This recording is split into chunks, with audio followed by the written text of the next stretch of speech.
Imam Abu Hanifa rahmatullahi alayhi was not only a knowledgeable person who knew how to explain things and knew how to clarify things, he also knew how to get himself out of situations, but he was also a man, definitely, first and foremost, of great faith.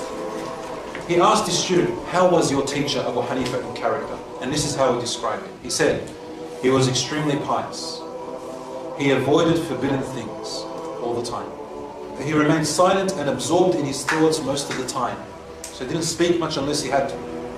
He answered questions only if he knew the answer to them. He was very generous and self-respected. He never asked a favor from anybody in his life. He shunned the company of the worldly-minded people. So he didn't like sitting around people who talked about money and houses and property. And people who held worldly power, he didn't like sitting with them. And he didn't like having a position or status.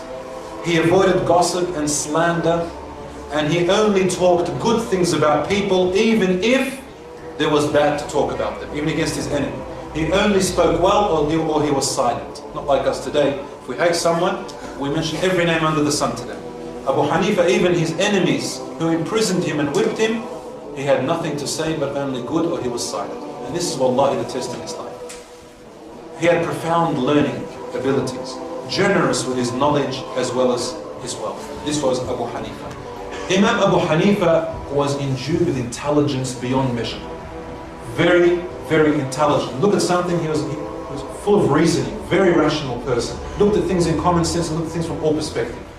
Every way. Four-dimensional thought. Four-dimensional. A lot of us were just one-dimensional. He was four-dimensional. I'm going to give you some examples very soon. Abu Hanifa was one full of reasoning, and the Romans sent an envoy, a man, to try and trick them, to try and put doubt about their religion. So a man came along, and he said to the people, gathered people, said, I have come with 3 questions. He stood up and he said, my first question is, who was there before God? Before Allah, who was there? And then his second question, right now Allah is facing in which direction? And number 3, what is Allah doing right now? Abu Hanifa was only about 10 years old or 12 years old at that time. No one could answer, so he said, let me answer, Father. So he came up and he said to him, as for who is before God, we know this narration, he said, count from 10 backwards, and he counted until he reached 0. So what's before 1? He said 0. So what's before that? He said nothing. Don't give this -1, -3, that's actually a number. 0 is basically the end.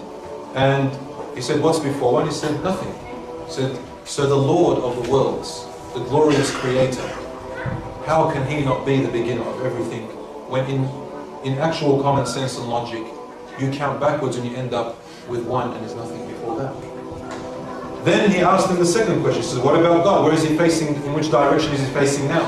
He said, if you light up a candle, what do you see? He said, light. He said, in which direction is the candle light facing? He said, it's not facing any particular direction. Light is facing everywhere. Right? Facing any particular direction. He said, then what do you say about Allah, who is the light of lights? Nurun ala nur. How can I say which direction He is facing? As for the third answer, he said to him, to answer your third question, you have to come down here and I go up there, because the people want to hear the answer, and if you want to, basically get me in your question, then at least let everybody hear my answer. It's only fair because you made your question in front of people. Let me answer in front of the people. So he thought that's common sense. So we got up and he said, what is Allah doing right now? He said, right now, He is making the one who is on falsehood come down off the pulpit, and the one full of success to climb up the pulpit to answer and prove you wrong. So he said, this is what Allah is doing right now. Every action that happens in life, this is what Allah is doing. Right now, Allah is doing this. If it wasn't for God, we will all be non-existent, dead, gone. Because we don't keep ourselves alive. Allah keeps us alive. Allah keeps everything in motion. It doesn't keep itself in motion. Right? Nothing keeps itself in motion, comes to an end. Imam Abu Hanifa was also asked about how can you prove God's existence. As a child, he said, well, if you had a ship that was sailing in the sea. And it had no people to steer the boat, no people were paddling, no sails, no propellers, nothing. Just a piece of boat in the sea. And you wanted it to sail from one direction to the other and reach that destination. Can that ship reach its destination by itself? He said no.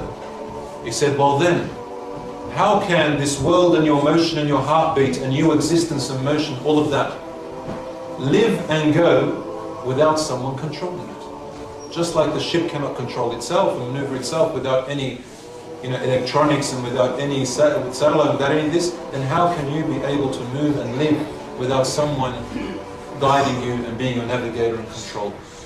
So Imam Abu Hanifa, just to illustrate how intelligent he was even from a very young age, before he even received Islam.